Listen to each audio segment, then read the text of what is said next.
Medical coaching মূলত তাদেরই করা উচিত যারা মন থেকে বিশ্বাস করে যে এই অ্যাডমিশন সময়ে আমি যদি আমার সর্বোচ্চটুকু দিয়ে চেষ্টা করি তাহলে আমার মেডিকেলে চান্স হবে, অথবা মেডিকেলে চান্স পেতে যতটুকু পরিশ্রম করা প্রয়োজন আমি ঠিক ততটুকু পরিশ্রম করতে রাজি।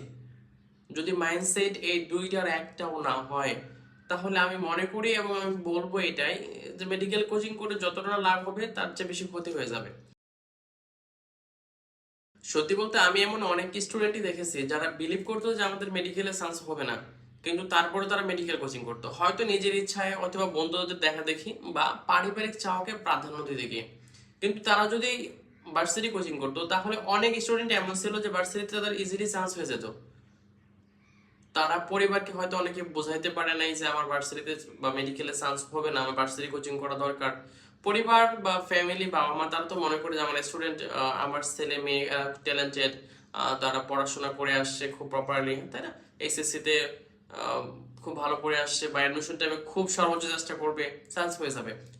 সরল বিশ্বাস তারা করে। কিন্তু আমাদের একটা বিষয় মাথায় রাখা দরকার, আমাদের সিট সংখ্যা লিমিটেড, মাত্র 5,000 সিট।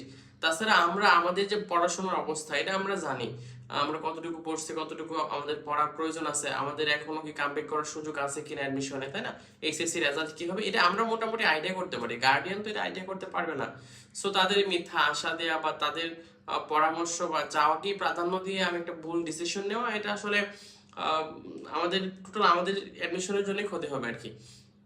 তো সেই জন্যই বলবো একটু কষ্ট হলেও যারা বিলিভ করো যে চান্স হবে না বা ভার্সিটি করলে চান্স হয়ে যাবে তারা মেডিকেল কোচিং না করে ভার্সিটি কোচিংটাই করো।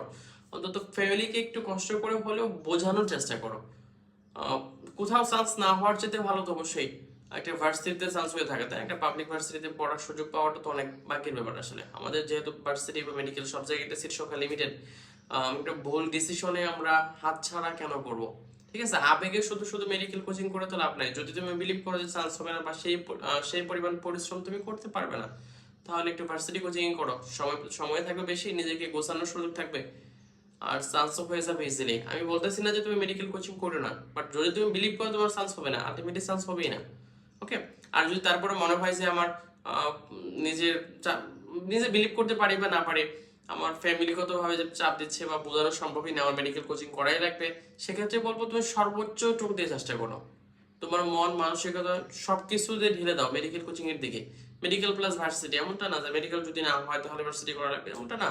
মেডিকেলের দিকে ঢেলে দাও, মেডিকেলের জন্য ঢেলে দাও যতটুকু হয়। আর মেডিকেল ভার্সিটি পরীক্ষাগুলো নর্মালি মেডিকেল পরীক্ষার অনেক পরে হয়। সো ভার্সিটি মেডিকেলের যদি প্রিপারেশন খুব ভালো হয়, একটা বেনিফিট তুমি ভার্সিটির জন্য অবশ্যই পেয়ে যাওয়া, পরে ম্যাথামেটিক্সটা মেডিকেল পরীক্ষার পরে দেখে নিবা, সেটা তোমার জন্য ভালো হবে। আহ, যদি বোঝাইতে না পারো আর কি, সবচেয়ে ভালো হবে যদি বোঝাইতে পারো যে ভার্সিটি কোচিং আমি করি, আমার জন্য ভার্সিটি দরকার আর কি, ভার্সিটি হবে, মেডিকেল আমার হবে না এমনটা।